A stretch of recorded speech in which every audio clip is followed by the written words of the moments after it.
पंतप्रधान नरेंद्र मोदी मुंबई दौऱ्यासाठी मुंबईत दाखल झाले आहेत। थोड्याच वेळात ते युद्धनौकांचं राष्ट्रार्पण करणार आहेत। मुंबईच्या नौदल गोदीत INS सुरत, INS नीलगिरी आणि INS वाघशीर या युद्धनौकांचं ते राष्ट्रार्पण करणार आहेत। मोबाइल फोन को साइलेंट मोड पर रखिए, लेकिन तालियां फुल वॉल्यूम पे बजाइए। जोरदार तालियों के साथ स्वागत कीजिए INS सूरत, INS नीलगिरी, INS वाघशीर का।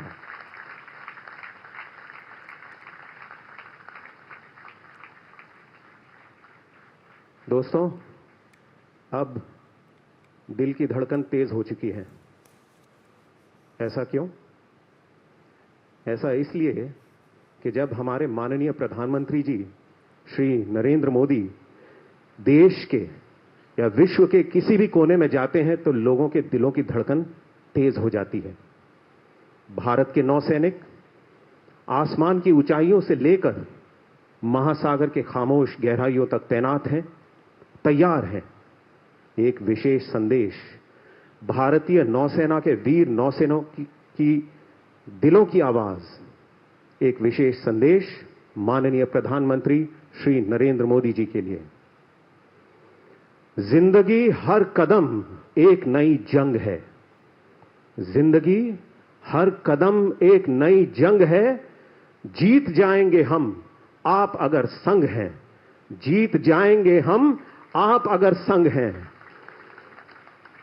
दोस्तों, समय आ गया है उस आवाज को सुनने का जिस आवाज ने हम सब भारतवासियों के दिल में आत्मविश्वास, प्रेरणा और संकल्प की भावना जागृत कर भारत में क्रांतिकारी परिवर्तन लाकर अमृत काल का उदय कर दिया है।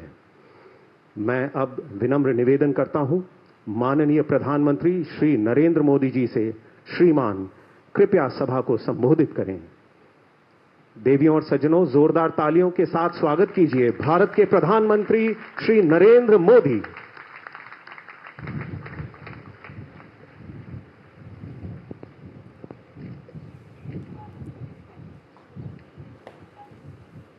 महाराष्ट्र के राज्यपाल CP राधाकृष्णन जी, महाराष्ट्र के लोकप्रिय मुख्यमंत्री देवेंद्र फडणवीस जी, मंत्रिपरिषद के मेरे वरिष्ठ साथी श्रीमान राजनाथ सिंह जी, संजय सेठ जी,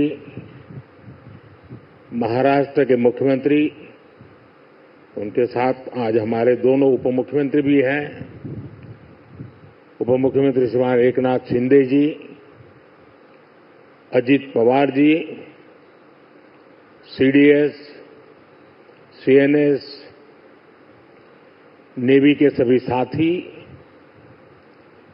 मझगांव डॉकयार्ड में काम करने वाले सभी साथी, अन्य अतिथिगण, देवी और सज्जनों, 15 जनवरी के दिन को आर्मी डे के रूप में भी मनाया जाता है। देश की रक्षा के लिए अपना जीवन समर्पित करने वाले प्रत्येक जाबाज को मैं नमन करता हूं। मां भारती की रक्षा में जुटे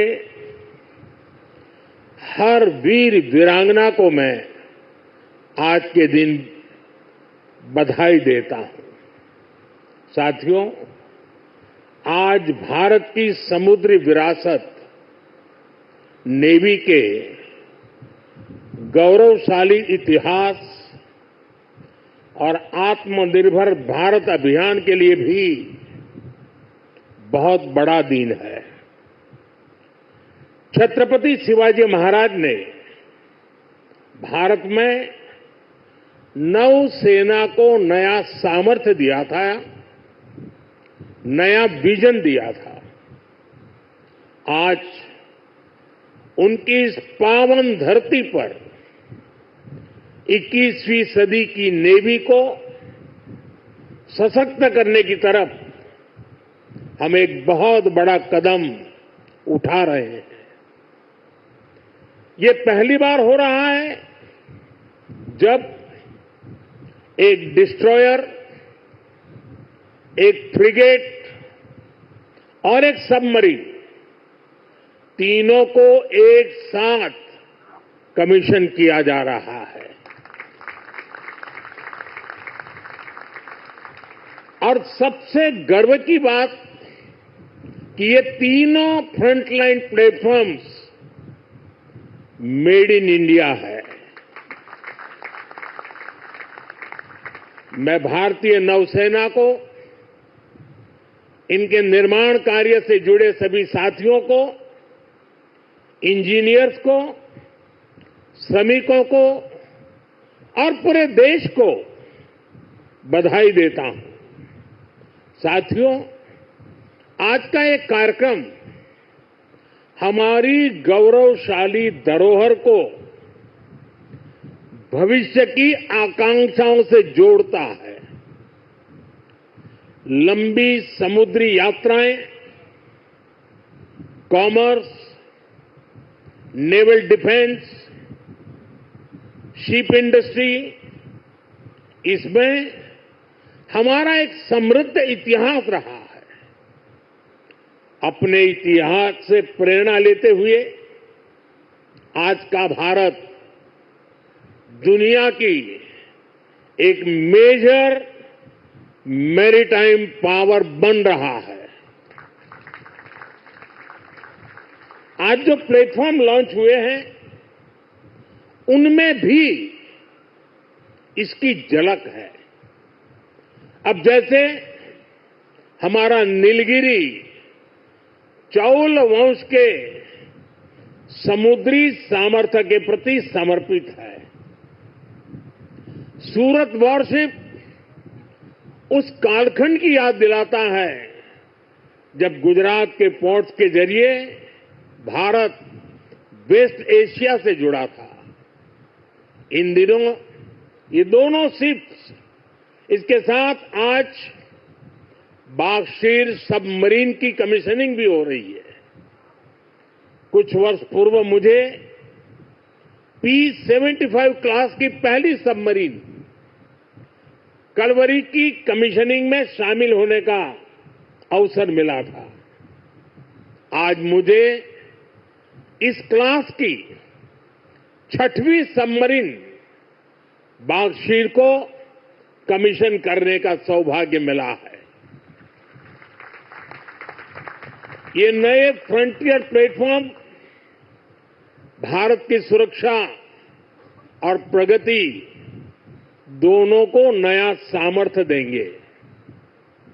साथियों, आज भारत पूरे विश्व और खासकर ग्लोबल साउथ में एक भरोसेमंद और जिम्मेदार साथी के रूप में पहचाना जा रहा है।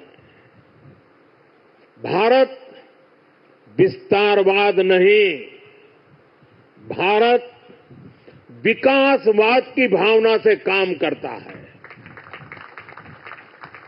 भारत ने हमेशा ओपन, सिक्योर, इंक्लूसिव और प्रॉस्परस इंडो पैसिफिक रीजन का समर्थन किया है। इसलिए जब समुद्र से सटे देशों के विकास की बात आई तो भारत ने मंत्र दिया सागर। सागर का मतलब है security and growth for all in the region. हम सागर के विजन के साथ आगे बढ़े। जब भारत के सामने G20 की प्रेसिडेंसी संभालने का दायित्व आया तो दुनिया को हमने मंत्र दिया one earth, one family, one future.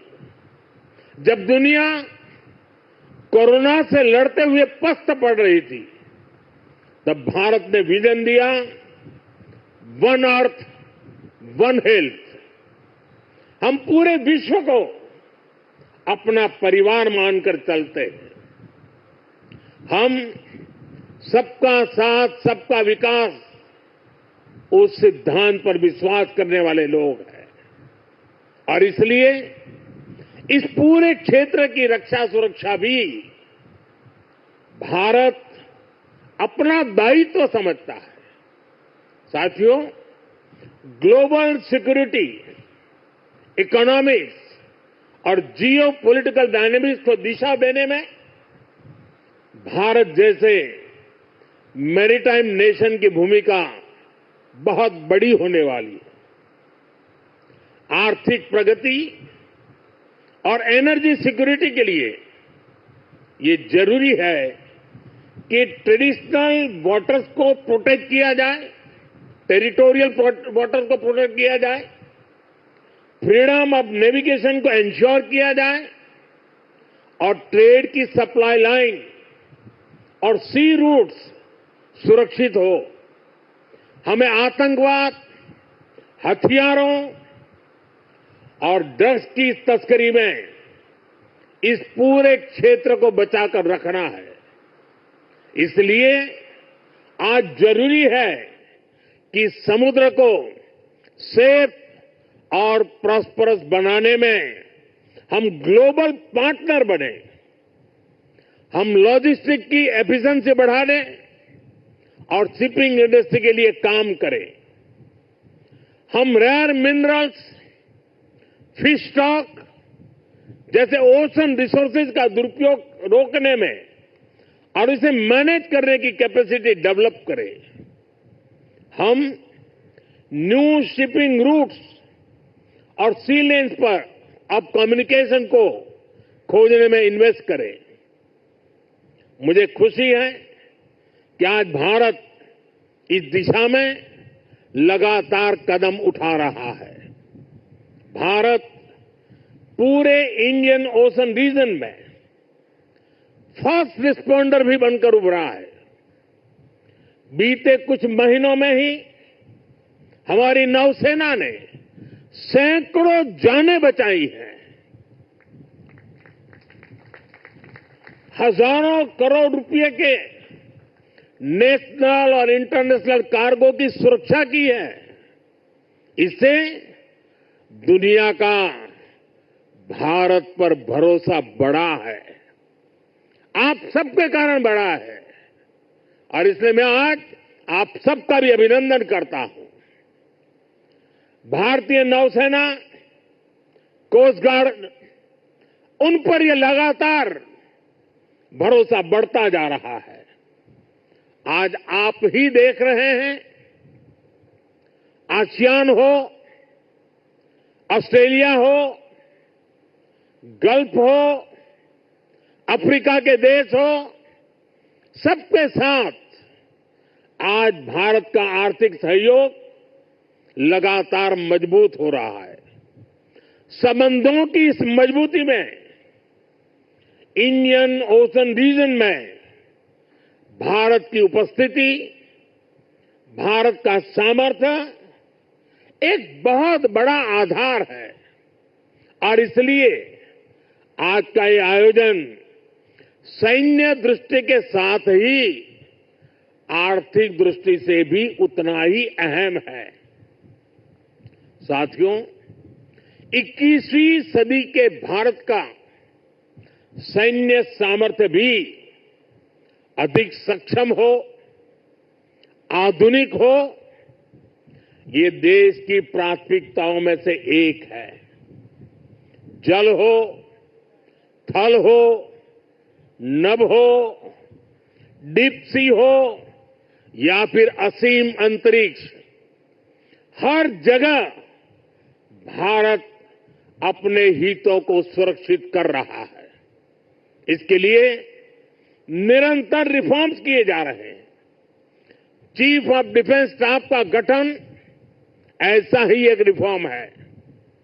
हमारी सेनाएं और अधिक एफिशिएंट हो, इसके लिए थिएटर कमांड की दिशा में भी भारत आगे बढ़ रहा है।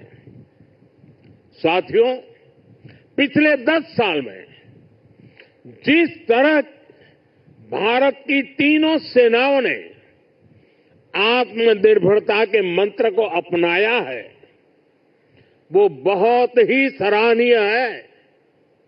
संकट के समय दूसरे देशों पर भारत की निर्भरता कम से कम हो, इस गंभीरता को समझते हुए आप सभी इस काम को आगे बढ़ा रहे हैं, नेतृत्व दे रहे हैं।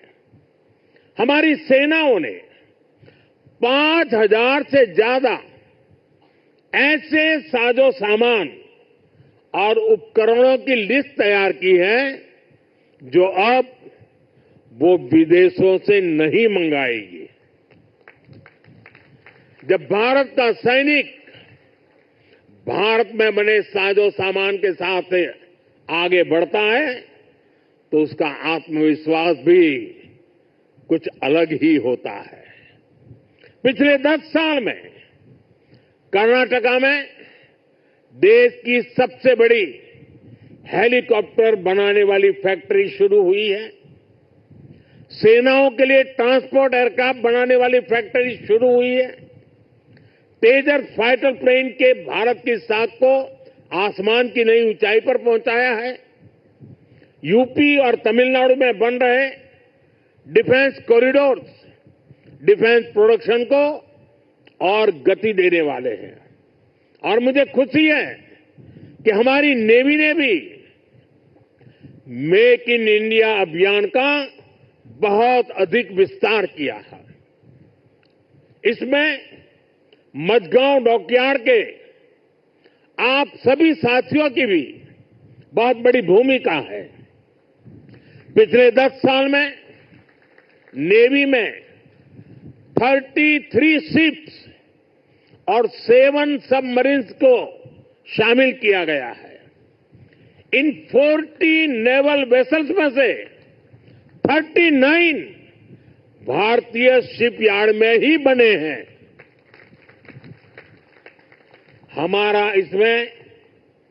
हमारा भव्य विराट आईएनएस विक्रांत एयरक्राफ्ट कैरियर और आईएनएस अरिहंत और आईएनएस अरिघात जैसी न्यूक्लियर सबमरीन भी शामिल है।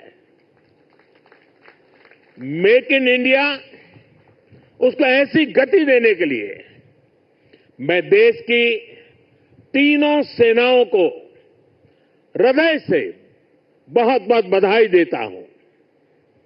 आज भारत का डिफेंस प्रोडक्शन 1.25 लाख करोड़ रुपए से ज्यादा हो चुका है। हम 100 से ज्यादा देशों को डिफेंस इक्विपमेंट एक्सपोर्ट कर रहे हैं। मुझे विश्वास है आपके सहयोग से आज भारत तेजी से अपने डिफेंस सेक्टर का कायाकल्प करके दिखाएगा। साथियों, मेक इन इंडिया से भारत की सेनाओं का सामर्थ्य बढ़ने के साथ ही आर्थिक प्रगति के नए द्वार भी खुल रहे हैं। जैसे एक उदाहरण शिप बिल्डिंग इकोसिस्टम का है। आप में से बहुत से लोगों को पता होगा, एक्सपर्ट भी कहते हैं शिप बिल्डिंग में जितना इन्वेस्ट किया जाए उसका 2 गुना पॉजिटिव इंपैक्ट इकोनॉमी पर पड़ता है। यानी अगर हम शिप बिल्डिंग में 1 रुपये लगाते हैं तो इकोनॉमी में 1 रुपया 82 पैसे के आसपास सर्कुलेशन होता है। अब सोचिए, अभी देश में 60 बड़े शिप्स अंडर कंस्ट्रक्शन है। इनकी वैल्यू 1.5 लाख करोड़ रुपए के आसपास है। यानी इतना पैसा लगाने से करीब 3 लाख करोड़ रुपए का सर्कुलेशन हमारी इकोनॉमी में होगा। और रोजगार के मामले में तो इसका 6 गुना मल्टीप्लायर इफेक्ट होता है। जहाजों का ज्यादातर सामान, ज्यादातर पार्ट्स देश के एमएसएमई से ही आता है।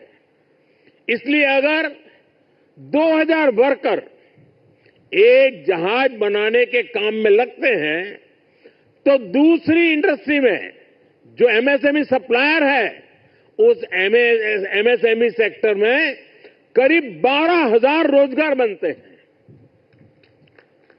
साथियों, आज भारत दुनिया की तीसरी बड़ी इकोनॉमी बनने की तरफ तेजी से आगे बढ़ रहा है।